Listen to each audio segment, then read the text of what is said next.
we will start with a prayer of gratitude and then a brief description of what is energy healing. And then we'll dive into tonight's topic, which is creative visualization for healing and manifestation. Thank you to the source of creation for being everything, for being all of us, for being the entire lineage that is the foundation for each of our physiologies. Thank you for the energy healing process, and thank you for being the bridge that connects the absolute to the relative, and for our ability to work concisely and efficiently, and to empower everyone who is participating in this life healing webinar with all the grace and blessings of energy healing, that we may all utilize this technology in the most effective and successful manner for ourselves, for those we love, for our world. Thank you all for being with me. I'm so grateful to be with everyone. I love this time. All right. So what is energy healing? Energy healing is the technology of focusing attention in a way which promotes transformation in the relative.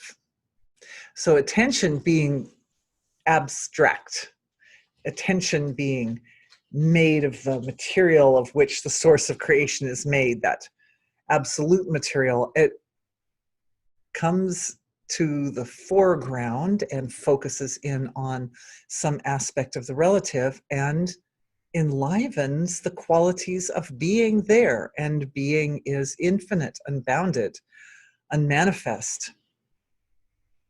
It is the resource of everything that exists. So it brings resource, it brings values of infinity.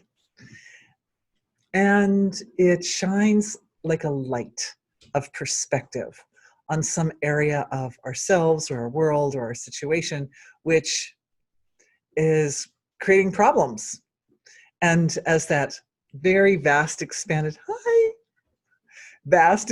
light shines on the areas of problems, it illuminates the angles by which solutions are found. And it also illuminates, in so doing, part of the process is to illuminate the seed of the problem. Because usually if there's a problem, we're dealing with a symptom, not the seed. And so one of the main principles of energy healing is to get into the seed of the problem and address that in the most evolutionary and successful way. So that's energy healing. And the good news is that, is that we all have attention. Everybody has attention. And from day one, we're really good at focusing our attention. Like, that's what humans do best. So we all have the resources to engage energy healing to promote success and healthy transformations for ourselves and others, etc. So that's what energy healing is. The next thing we want to do is we wanted to dive into today's session. As I mentioned before, the title is Creative Visualization for Healing and Manifestation. So when we're talking about visualization, oh, wait, before we go into that, it turns out that we need to do a healing. Because I start moving in that direction and my awareness is like, no, our group desires or requires or deserves some healing work to kick off tonight's session. I'm so grateful to know that. All right, so looking into the group. Looking is itself a process of visualization, isn't it? We're engaging the sense of sight, but the subtle sense of sight. And visualization is that. It is subtle sight.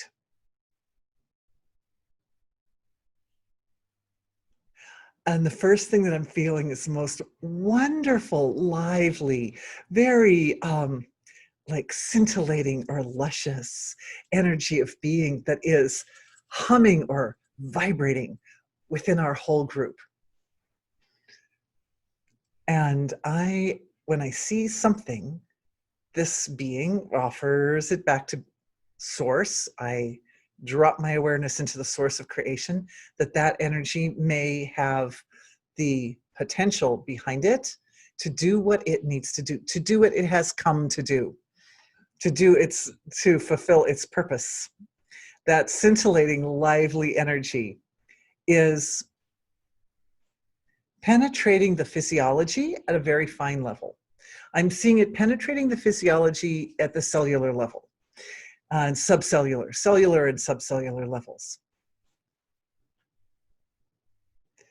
So nice to have a flow of, it's a very pure energy, very sattvic, awakening intelligence in our physiologies, in our collective, at a cellular and subcellular level.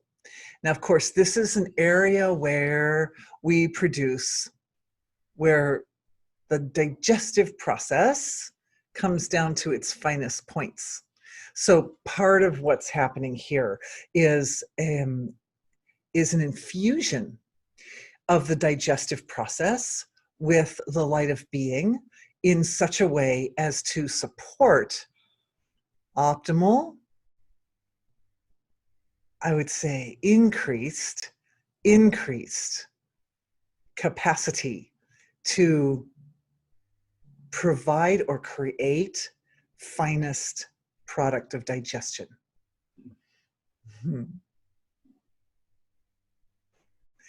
And it's interesting, there are feelings associated with this energy, this scintillating energy.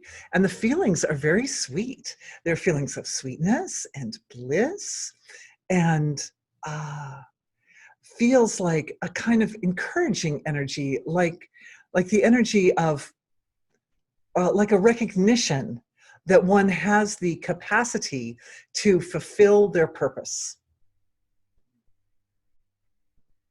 Capability is there. And I'm seeing there's an increased value of resource that's coming into the physiology at the cellular and subcellular level. And more bliss is also coming. So definitely our group is as if our healing collective is like, okay, we've been doing this for a while now, we know what we're doing. And it's like the group as a whole is starting to harness in a lot of energy. That's what it feels like. It feels like we're kind of gathering resources. We're gathering our resources. And we're doing so at this lovely, very visceral level of the physiology, which means the body benefits. As that energy increases, my awareness always is to fall back into the field of infinite being, silent being.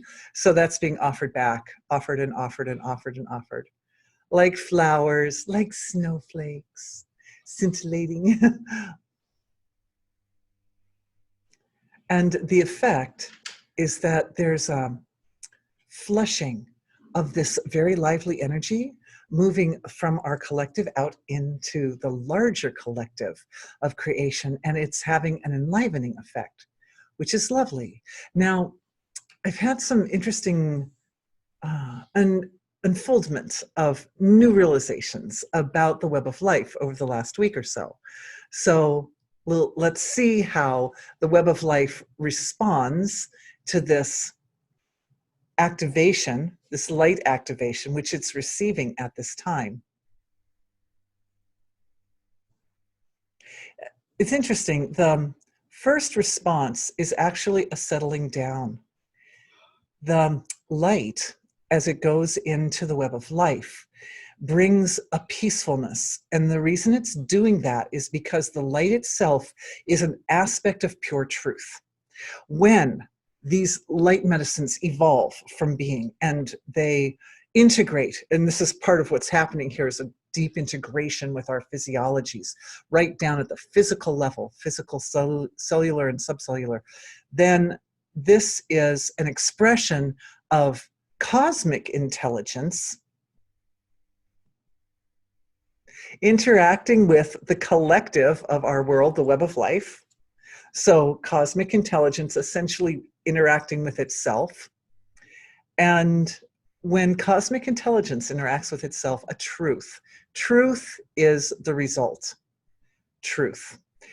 Nothing is more comforting than the truth, even in the worst of situations, even when things are dicey. When the truth is there, it helps. It helps you, like, at least you can understand, right? And that feeling of peace and the feeling of a kind of a settling down and settling into a place of comfort that is being created in the field around us, all of us, in the web of life, is essentially like a sacred healing space that we are creating at a collective level in order to begin today's session. So that's very interesting. Very interesting, everybody. Like, last thing I was actually expecting would happen, but it's beautiful that as a collective, we're able to communicate so authentically and so honestly to the field of life around us that we can stabilize a healing space, an energetic field around our healing collective, which is highly supportive of healing, not only for ourselves, it's like a safe space, but also for the collective. That means the work that we're doing is healing the larger expressions of our universe. Like, it's like a gift to Mother Divine, or a gift to the big self, the cosmic self. So this is how, thank you for demonstrating for me, everybody, because I wouldn't know. If I weren't here reporting what y'all are doing, I wouldn't even know this. But this is how we create a healing space for our cosmic self, big self, eternal self. Fabulous. Fabulous. So what this tells us is that the energy signature of this particular scintillating energy, as it first came up, this quality of truth, is the material. That energy signature is the signature that cosmic self likes, because we just created it really spontaneously, right? Like, I wasn't even thinking we were going to start with the healing. I just figured, oh, we're going to talk about visualization. But no. There were other plans in store. And so as that light emerged, and then it integrated first in our physiologies at a very kind of collective and systemic level, right? Because it's right down into the cells. And then into the web of life around us, it shows us what it reveals the nature of our own eternal self, our own cosmic self, that this is what cosmic self loves. And cosmic self naturally loves that which is like it. That's like an expression, an expression of truth. That is cosmic self. So it's showing, it's like demonstrating we created, but also witnessed the demonstration of the enlivenment of cosmic self through our own healing work. Bravo, everyone. I'm so proud of you. Okay, now I'm going to take a drink of water. Yeah. I have to do that so I can keep talking. Okay. All right, that was beautiful. That was beautiful. Because I didn't know, it's very likely that one comes up later in some form or another, but we'll see.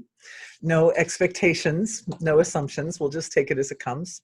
All right, creative visualization for healing and manifestation. I was thinking I would like to start with a story. About 30 years ago, close to 30, 28, 29 years ago, I traveled to another state to teach meditation. And when I was there, this lovely woman came to me, and she was an elderly woman at the time. And she said that when she was a young woman, she'd had multiple sclerosis. She was a mother with little children, and she was bound to a wheelchair with multiple sclerosis, and it was very difficult. And that she had cured herself with a visualization. And I was like, well, that's really neat. What did you visualize? She said she knew that the multiple sclerosis was a byproduct of the body not having sufficient amounts of myelin sheathing around the nerves in the spine. So she said what she did was, but she knew she had to get better. She had 3 little children, like she didn't really have a choice, right? So what she did was she imagined that the intelligence of her body was like little workers inside her, and that her spine was a river, and the boats were going up and down the river, and everywhere the myelin was lacking, the boats would offload packages of myelin. And she said it didn't really take very long. It ended up taking like a couple of weeks or something, maybe a month. And she cured herself completely. She was out of the wheelchair and she was well. And she went to her church and people were like amazed. You've been miraculously cured. And she said, yeah, I used visualization. And they were like, you weren't miraculously cured through the church? And she's like, no, I just used visualization. And they were like, well, that was no good. Anyway, she changed churches. The end of the story, she changed churches because they wanted it to be on their terms, right? But anyway, it's okay. Luckily, there are lots of wonderful churches in America, and many of them are much more open to that type of experience. But I was thinking of her experience. I've always been very inspired by it over the years. And what I realized is that the visualization process is an engagement of finest sight. So we have, like, she was really using finest sight. I would say that when the visualization moves into finer levels of perception, we get into synesthesic areas, because at the gross level, our senses of perception are quite separate from one another. But at a finer level, there tends to be more of a merging of senses of perception. And I've mentioned synesthesia before, which is that's that ability to like hear colors and taste sounds like that, when the senses tend to overlap a little bit. And it has a name that sounds like an illness, but my experience is that at finer levels of perception, there are overlaps. That at the gross material level of creation, there are a lot of very hard boundaries and limitations. We live within the constraints and boundaries, but at the subtler levels of consciousness, those boundaries become a little bit softer. And it is possible to experience, as we did at the beginning of this session, a wave of interaction between being and its own collective nature that is so abstract that there aren't even really sufficient English words to describe, and yet it's experienced through all the senses simultaneously, really. You know, it's something that's felt and heard and tasted and seen, but as a sort of inner experience. So I think it would be good at this point to define, what do we mean by visualization? And when we're talking about visualization and imagination for healing, the powerful levels of the mind are the more abstract levels. And so really, we want to think in terms of going to the abstract levels. And I'm sure my lovely friend in Wichita, the lady who cured herself of MS, she was picturing, in the beginning, it was a picture. But I know that as she went along, she really felt it. I think she even recalled her saying that. She could feel her nerves becoming more substantiated with the myelin. She could feel herself actually getting stronger. So it's useful and valuable to use all the senses, not just the sense of sight. And as awareness takes an image at the surface and brings it down, or an experience at the surface and brings it into finer and more abstract levels of awareness, then all the senses start to work together in tandem, and we get a more holistic experience coming through, a kind of knowingness. And this ties in nicely with the use of intuition for healing as well, because when one opens intuition to, for instance, see inside the body or something, that is, there's an element of intention, like I'm going to look at this part of the body, but there's also an element of being open, just open and receptive to, let's see what happens. We need both for energy healing, both an intentional thrust and also a level of openness or receptivity. All right. On that note, she goes into receptivity mode. Did you see that? Yeah. Anyway. All right. So there's another element here, and that is that the receptivity element has to be oriented towards keeping awareness aligned with cosmic intention. Because I think I'm going to sneeze in a second also. All right, excuse me. Thank you. Sorry about that. To be aligned with cosmic intention, because there's no point in visualizing something that is going to pull a person away from absolute truth. Truth is one of our pillars, right? It's like a stable pillar, and it creates the condition by which the body can better heal itself. Because when truth is present, trust is present. Honesty gives rise to trust, and trust is a condition that is foundational to being able to go into a kind of pliable or flexible mode that is required for transformation. When a person is ill, the question is, why if the body is moving and changing all the time, why does that illness stick?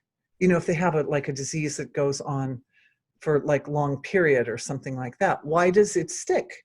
Because the body is naturally trying to heal itself. And the answer is that if there's some element of lack of self-trust, then the body can't relax enough for the healing energies to get into that deeper level. So we have to have trust, and we have to have honesty, and behind the honesty is truth, is one's essential truth.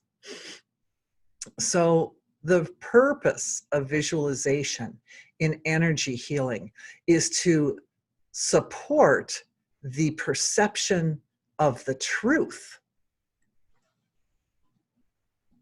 divine truth.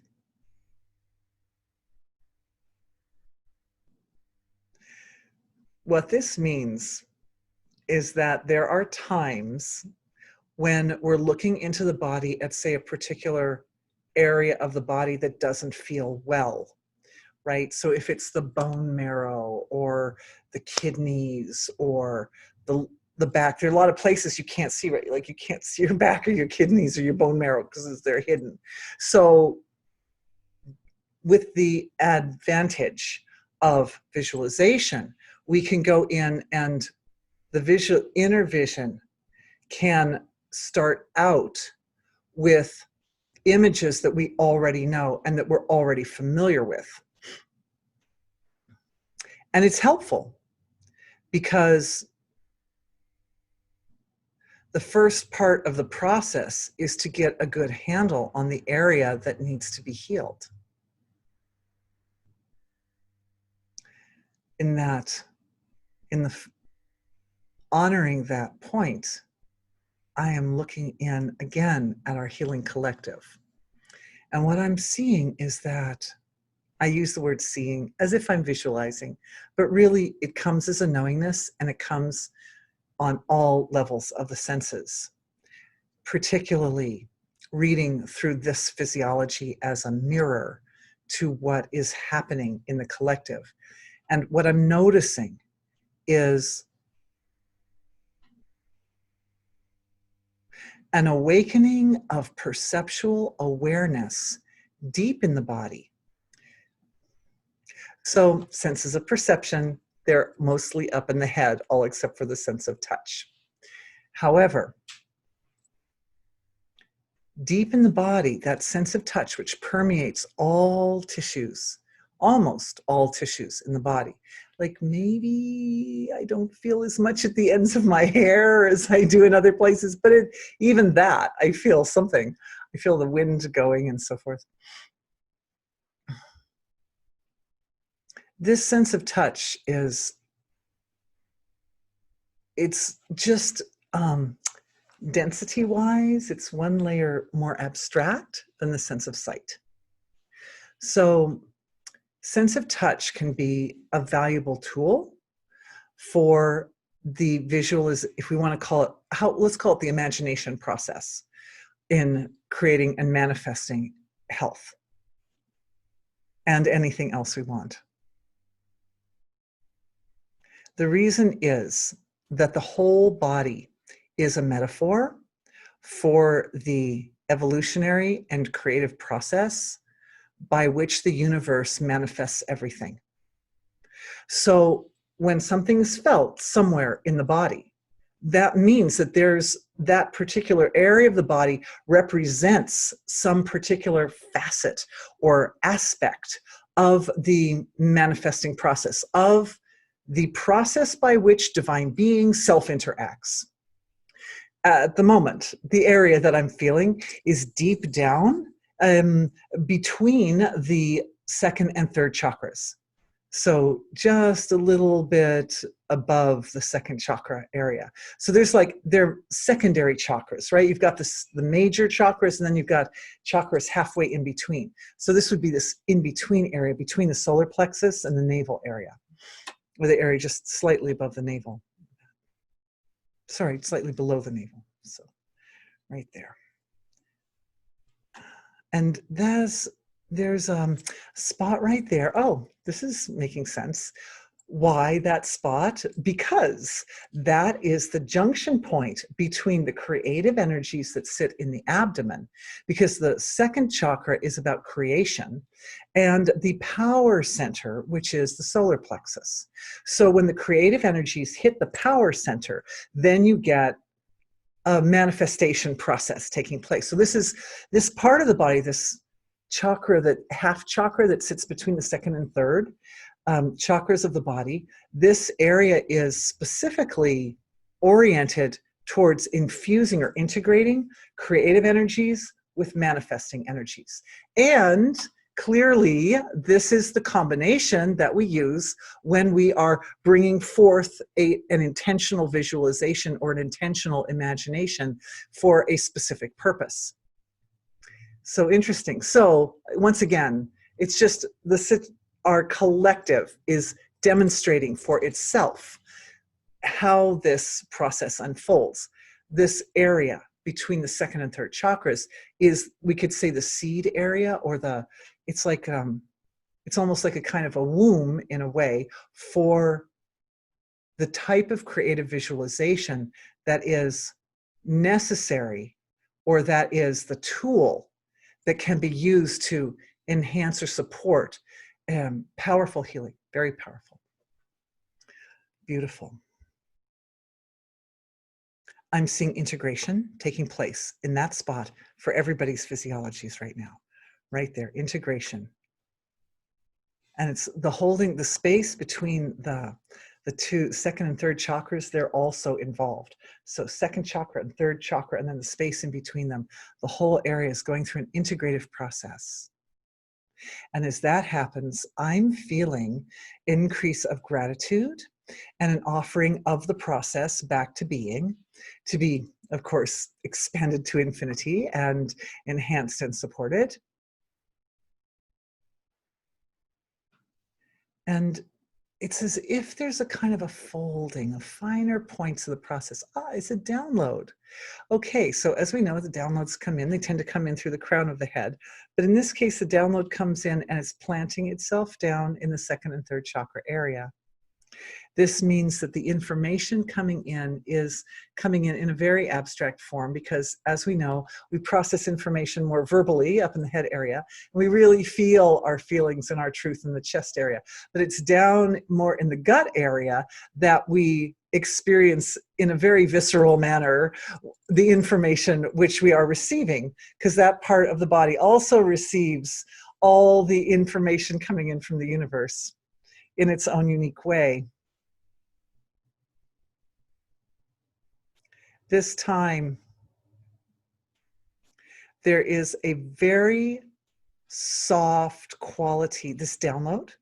I'm doing my best to verbalize it because you guys know that's my job, is to put it into words, even though it's coming in down below the navel.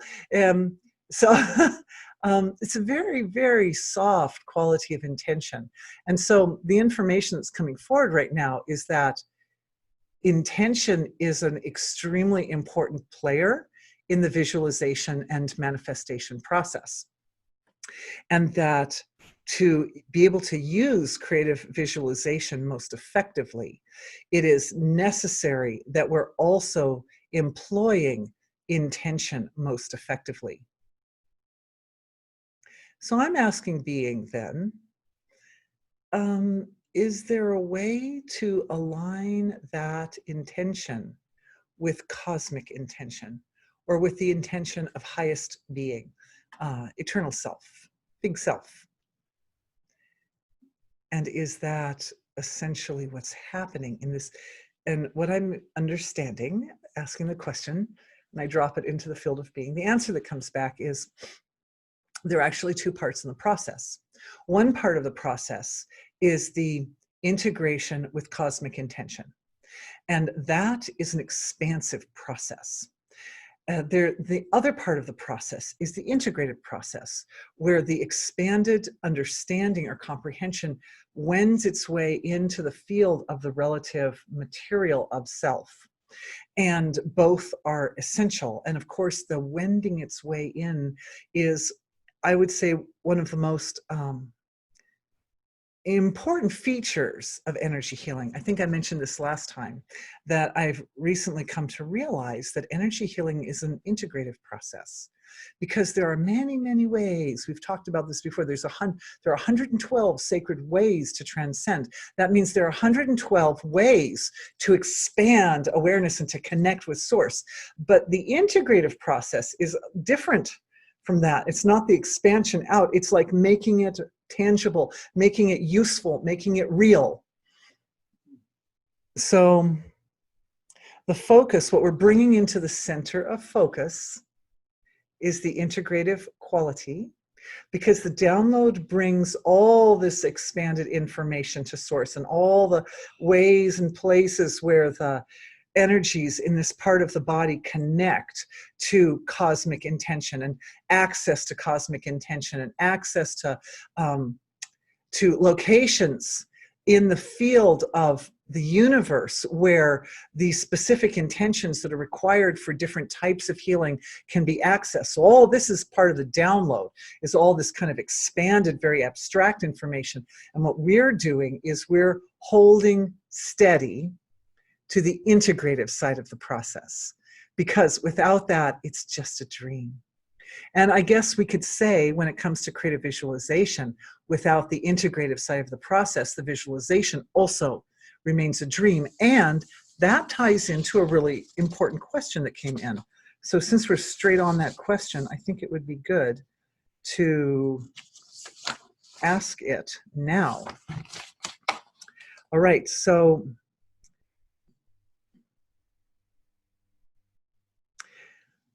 it's a long question, but I'm just coming to the last sentence here. She says, I'm sure that all the visions can be of either actual happenings or virtual happenings.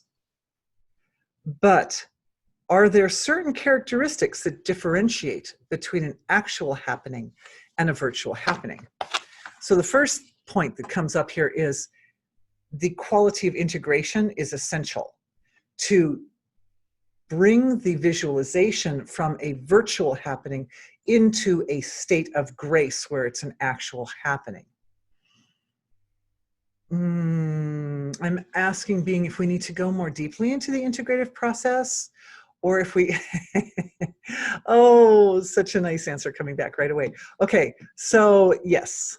I was testing some of the information that I wanted to share with you guys on a family member today, and his response is, Mom, that's too abstract. So, but I think I do very good imitation of my 23-year-old. Anyway, yeah, so too abstract, Mom. They won't get it. But I was like, I think they can get it. I think they're awesome. And I think they can get it. So this has to do with a big expansion of my understanding over the last week or two since our last webinar. But as we know, the quality or level of intelligence that's responsible for really making changes in the relative, for actually interfacing with the relative, is the Deitic intelligence in our body. And we know that the Deitic intelligence in our body is also understood through energy healing as these discrete regions of the causal field. And we know that the discrete regions of the causal field wouldn't be discrete regions of the causal field if they didn't stay in the causal field. They have to stay there. But we also know that they are activated and enlivened and made powerful through the byproduct of our digestion known as soma. That soma is the food. It feeds that level. So this is interesting because soma is a byproduct of the physical interface between divinity and the relative. It comes all the way out to the physical manifest level of creation. And that process by which digestion functions at its optimal level is overseen by these intelligences in the causal field, which don't ever leave the causal field. So there you can think of this part of our body's intelligence, and these causal regions are also responsible for all other types of manifestation and happenings and healings. So we can think of these causal regions as artists of sorts. I was trying to think of a metaphor that would work, and one of the thoughts that came to me was pottery. When you make a pot, the artist can't take the same journey that the pot takes. The artist has a part to play in the pot's journey early, right? When the clay is soft, the potter makes the pot and they make the patterns. But then the piece of pottery has to go in the kiln, and the kiln gets really hot, way hotter than a potter can stand. So the pot has to go on its own unique journey. But it's through that journey that the pot returns to the potter as something useful out of which you can drink water or whatever. So that reminded me a little bit of the way the way the Deitic intelligence, this very, very fine, very powerful intelligence that sits at the first level of the manifestation of our physiologies, how it feeds itself, you could say, by creating this process whereby soma is produced at the physiological process by which soma is produced. And then the finest value of the soma finds its way back to that deep, very abstract level of creation and feeds into the intelligence of these regions of the causal field. Hang on, I'm closing that. Okay. A window opened accidentally. Okay. So there's this very amazing question that came in. And this question is from the perspective of a poet. And she's describing what I just described to you, only from this other angle. But it's the same thing. When I read this question, I'm like, oh, how perfect was it? I could hardly believe it's so perfect. So here it is.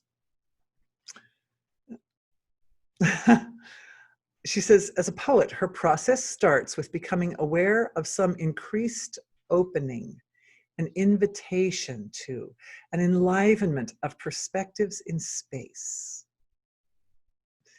Like those causal regions just a little bit, eh? Because they are the finest material of the relative is space, of the elements, right?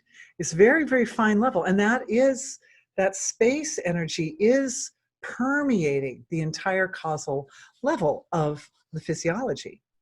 From there, I begin to feel my way around in that space. And when I read this, that emergent interior of a poem, and delicately offer and or tease out the words to define and hold its structure and carry its energies, which in most cases are the energies of transitions, shifts, relationships, wonder, and of course, love. And is it not similar that at the Deitic level, and why is Dorothy talking about this when we're about visualizations? Because what we're doing with our creative visualization is we're engaging the part of our intelligence that actually heals.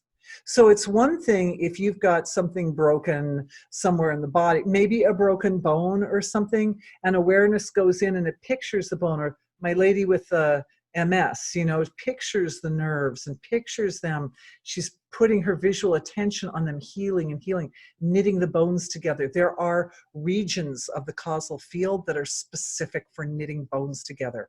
Bones knit together anyway, but if awareness goes in and brings that region up into the center of focus and feeds it with attention and love, that also brings the soma, that feeds it. And then that intelligence, that set of laws of nature that's responsible for knitting bones can work many, many times faster, many, many times more effectively.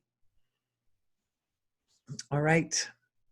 So that's why we're talking about poetry. And besides, this question's beautifully written, so I'm enjoying reading it.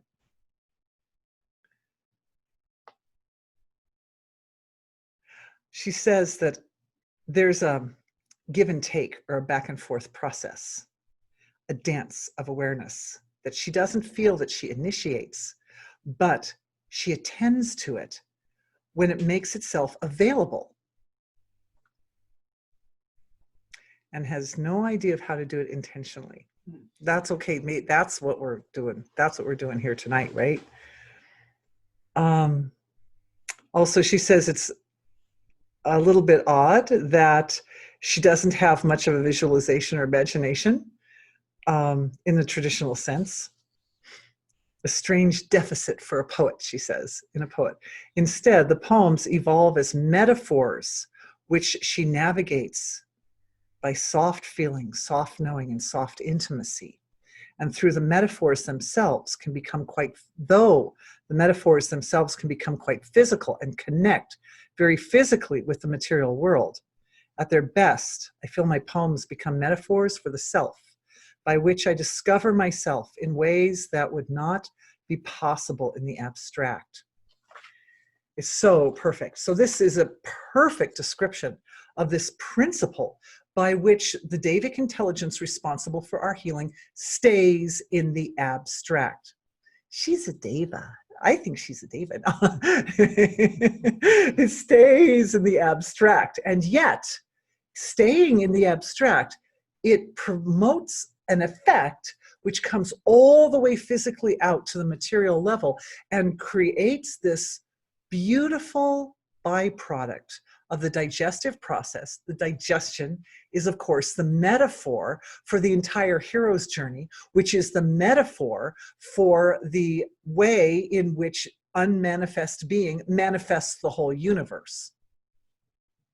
So these abstract values interface with the relative in such a way that they light up and bring the entire manifestation process to the foreground for appreciation, for examination, for the delightful dance in the relative that is. That is rippling through our collective right now as a sort of a lively, scintillating, and it's demonstrating as it was before that the scintillating energy is it's kind of a download of all this understanding. All right, intention. How do we, that question isn't done yet, by the way. I'm going to return to it. There's more yumminess there yet to explore, but we're taking it one step at a time because I'm giving the commentary. Anyway, so what the manifestation process, yes, intention. How do we do that intentionally? All right, so as humans with human nervous systems, we have the capacity to think one thought at a time and to analyze our experience in little bite-sized chunks. Reality is everything at once. Now, when awareness transcends, we're still only experiencing one thing. When I say when awareness transcends, for those of you who are not in the tradition, in the meditative tradition or whatever, that means awareness settles into the source of thought. When awareness settles into the source of thought, it transcends the relative. When it does that, it's still really only having one experience. It's still, the nervous system is still involved. The nervous system settles down and it gets deep, deep rest, but it's still involved. And so we're experiencing one thing, that source of creation, which is inclusive of everything. So you could say, well, aren't you really sort of experiencing everything when you're transcending? The answer is, well, yes, but depending on the degree to which the experience is integrated, we may or may not catch all the details, right? So the transcendental field is everything. But do we catch all the details? Do we really know what some subatomic microorganism is doing on a galaxy like 80 zillion light years from here? Not necessarily. Not that plus what all the other microorganisms are doing in every other particle of creation. And that's only one tiny fraction of what's going on, right? So how much detail? How much detail? The answer to the story is we can only really bring in one piece at a time, essentially, or a few pieces at a time. So our causal bodies are as big as the universe, and they have all these regions. And we know that engaging these regions, getting our attention in on these regions, is one of the major keys to energy healing and manifestation.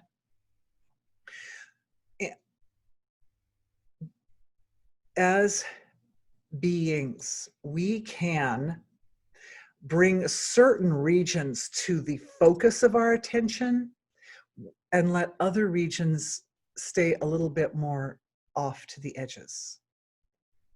This is what happens. It's very much like the way the eyes work. So since we're talking visualization tonight, the eyes are a beautiful metaphor for the way in which we activate the causal level of our physiology. There's a central area of focus. There's certain regions that we tend to lean upon, that we are familiar with, that we chose before we were born. I'm definitely going to be, in the field of knowledge, or I'm going to be in the field of, creativity, or I'm going to be in the field of this or that. There's certain regions that become the pillars of our experience and existence. That's why we all share the same causal space, but we all come out a little different.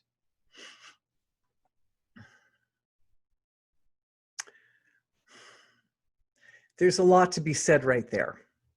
And I'm sorting. This is me sorting.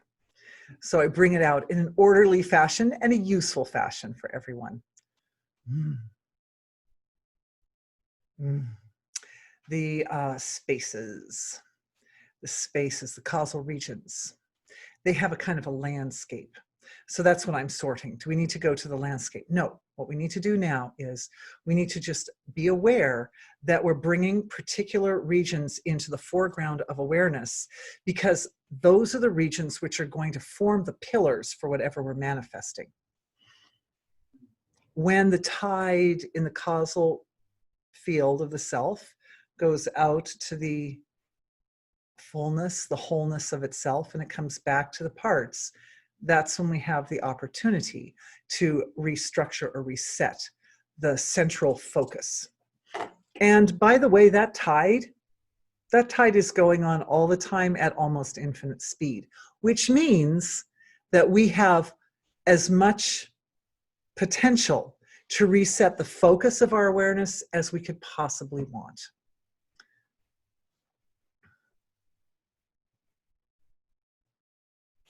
I'm just diving back into being to check what goes next. Perhaps we read a little bit more of the question. During this process, life on planet Earth becomes as if an extended metaphor of the self, the means to deeper, slower, more complex, unbounded, poignant, blissful experience of the self.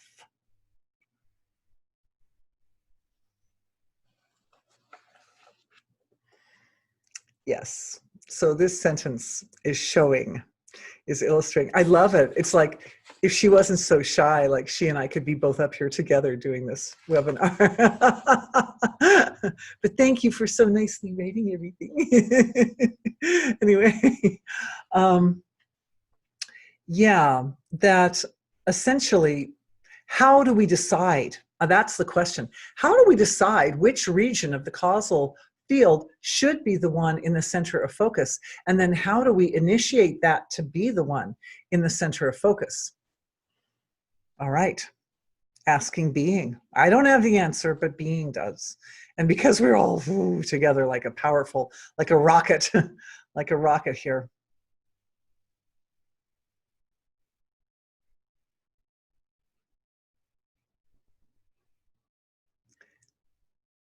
At that level of creation, all the regions have value. All the regions represent either specific laws of nature or collections of laws of nature. It is the forms. I didn't think I was going to get into this, but evidently it's necessary. The forms in the causal region, say there's a particular region of the causal field, which is specific for manifesting wealth. Let's say manifesting wealth. Okay. So this region belongs to everybody. You all have access to it. But what will happen is when it comes into the center of focus, for some people, it comes in like for each one of us, there will be variances in certain qualities of that region, such as depth of dimension, right? Because they're fractals. These regions are like fractals, and they have parts and parts, or crystals or something, you know, where the finest parts, the biggest parts. So how many layers of parts does that region have? For some people, awareness is only going to fathom into, you know, 2 or 3 layers of the parts. Other people could fathom all the way into billions of parts. The other thing is the actual like pliability of the region. Like, is it really set like a stubbornly set, like a kind of a hard field that's not going to move around very much? This is what we get when we come into this lifetime with certain specific areas that we're intending to lean upon in this lifetime.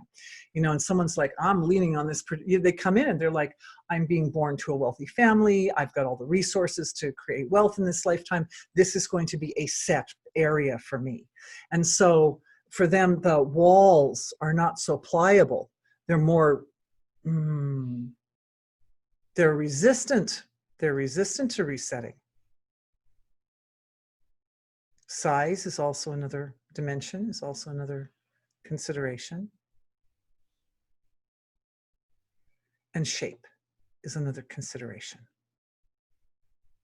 And shape is a consideration that we need to look at right now. Okay, this is good. This is good. The whole area is opening up. Just like she said, that it's like she goes in, where is it? Emergent interior of a poem. The emergent interior of a poem. This, it's emerging open. There are certain shapes which are more efficient than other shapes.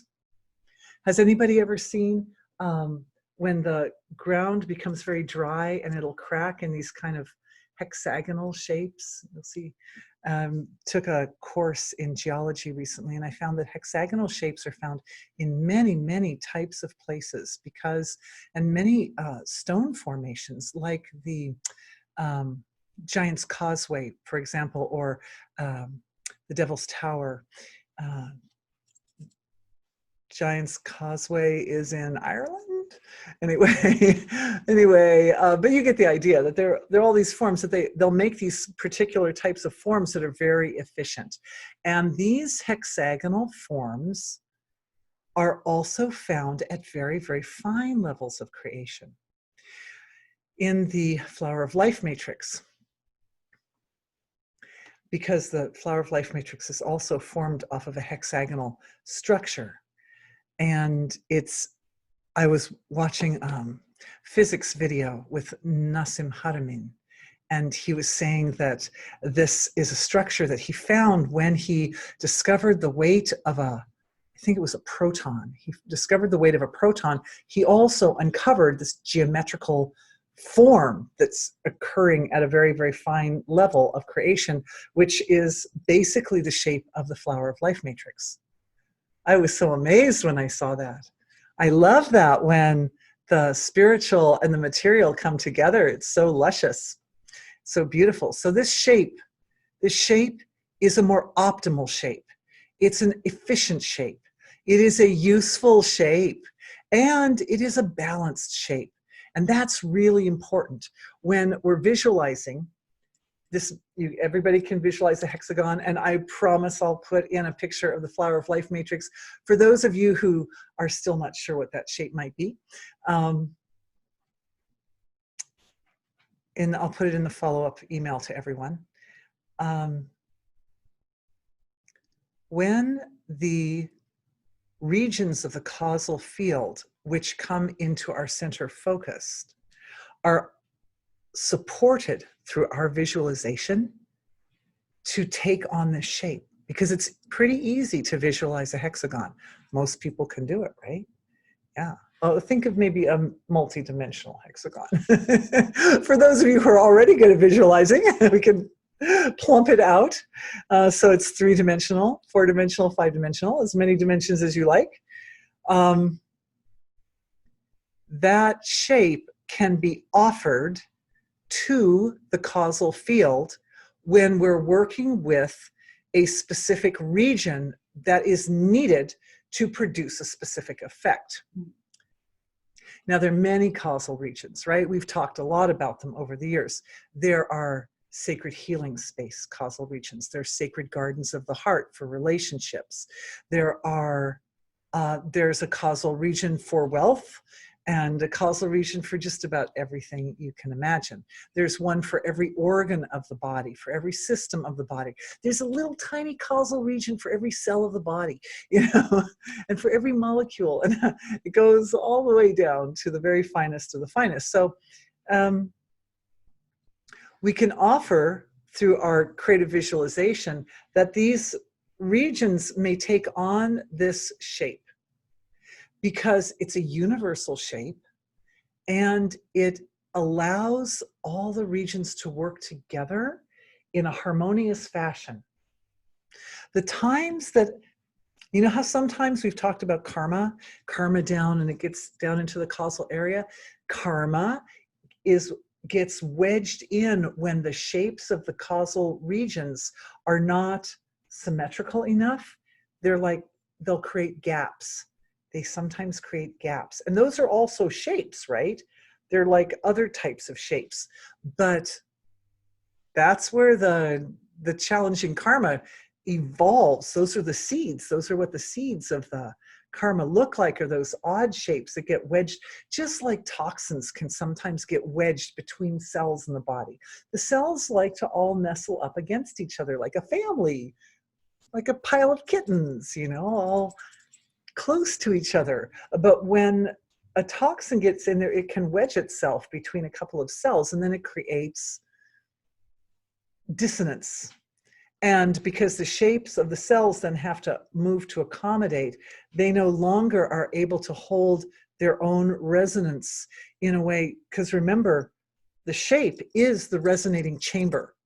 So when the resonating chamber becomes corrupted, then the vibration or the tone that's produced by that shape doesn't produce the effect that we want.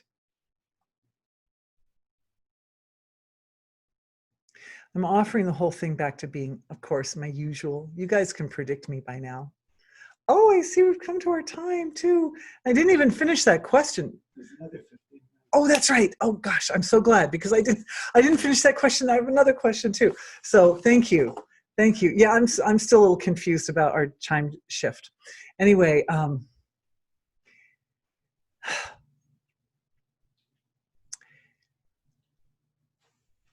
the first way that I knew to use the Flower of Life matrix, that lovely geometrical, symmetrical shape, was to envision it over the palm of my hand. I think I've got a video about that. And then when the energy, the life force of being comes through the hand chakra, it filters through that Flower of Life matrix. And the Flower of Life matrix has this purifying, magnifying and enhancing effect, nourishing effect on the light energy that's coming through the palm of the hand. In the same way, the energy of being that resonates through all the regions of the causal field, the ocean of the causal body, that light energy is enhanced and nourished and purified when the regions of the causal body are able to take on this lovely, more symmetrical, more geometrical shape. So I'm just asking, being like, what's the best way to do that? And the answer coming back is that the regions of the causal body, it's like metaphor is saying, think of them like leaves on a healthy plant.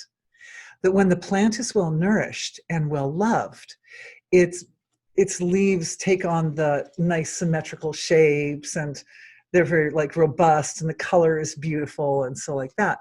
And it's the same with the causal field, that if we use our creative visualization to focus into the causal level of our physiology and thereby nourish that level of our being, we draw, the awareness itself helps to draw the healthy soma that we're producing in our bodies into the causal field. Whatever region is in the center of focus will receive maximum of that material, will receive the soma more than the ones that are out on the edges. I'm double checking. Is that really right? Because this information is just coming. So it's always good to double check. Is that really right? Is it? Oh, yes. Okay. So the picture coming back to me is that because all of us, each individual unit is producing the soma, but we're each having different centers of our focus, that means the whole causal field still gets to be nourished, and all the regions do still get to be nourished. It's like having a sponsor or a patron or something. We become the patron to various causal regions, right? And we're like, oh, I'm going to feed this one. I'm going to pour my resources into that one. Of all the regions into which resources of soma can be fed, would be the region of the causal body maximally responsible for the production of soma, right? Little self-referral loop there. So that is being offered to being. That idea is being offered to being. That the area of the causal field most responsible for the production of robust production of soma in the body. So that's digestion.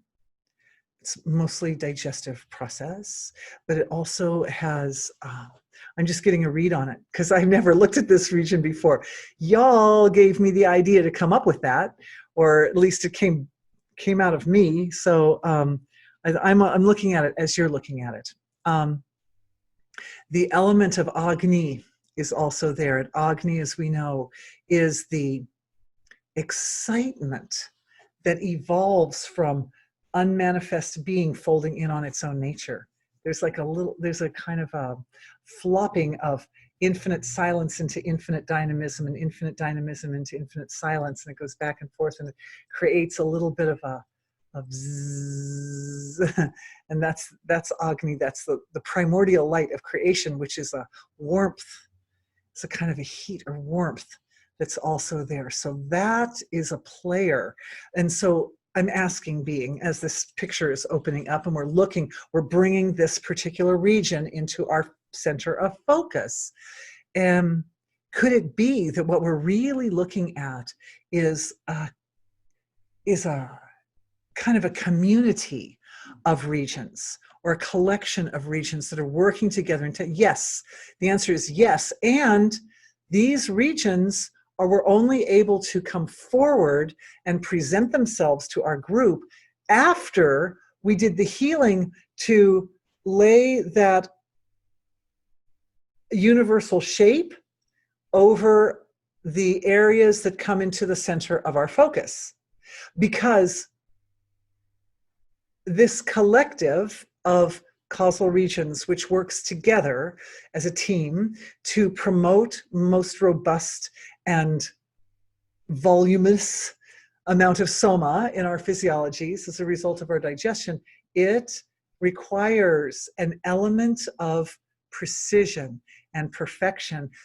And this makes sense to me because when I first learned about soma, what I learned was that soma is produced as a byproduct of consciousness established in the source of creation, in wholeness. And of course, when consciousness is established in wholeness, then naturally all the expressions at the causal level of creation will also be expressing that wholeness. They will be in their optimal form, their most symmetric form, their most beautiful form, where they meet each other. Oh, more hands, yay! Yes. Where they meet each other, they sit like a pile of kittens. They sit and there's no room. You can hardly squeeze in another kitten or any karma. So exactly. Here is something very interesting that's happening. This healing that's taking place now with the soma is giving rise to some very interesting transformations in the chest area. Now we know this big kind of energy center of the chest, Hriddya Mahamarma area, but in the chest, the nourishers, the nourishing energy is represented by the breasts. It so happens that's what they do. Also, the oxygen in the air is a great nourisher. Just behind the breast, there's a whole very nourishing element that comes through the whole respiratory system. But what I'm seeing is an activation. I'm seeing an awakening or an enlivenment of the ability of the physiology to nourish itself.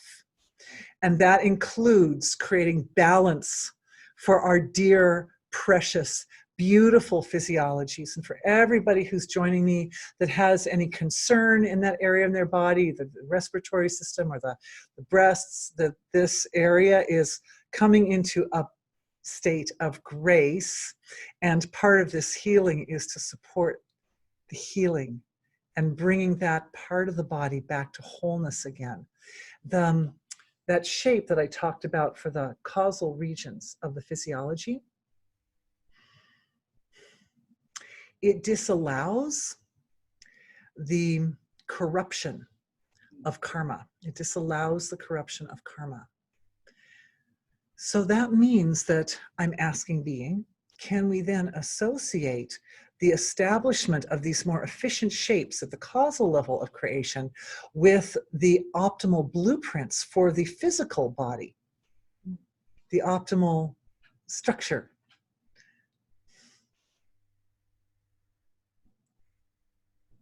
Oh, the answer coming back is so very abstract. Oh. And I want to at least finish reading the rest of this question too. We're kind of running out of time, but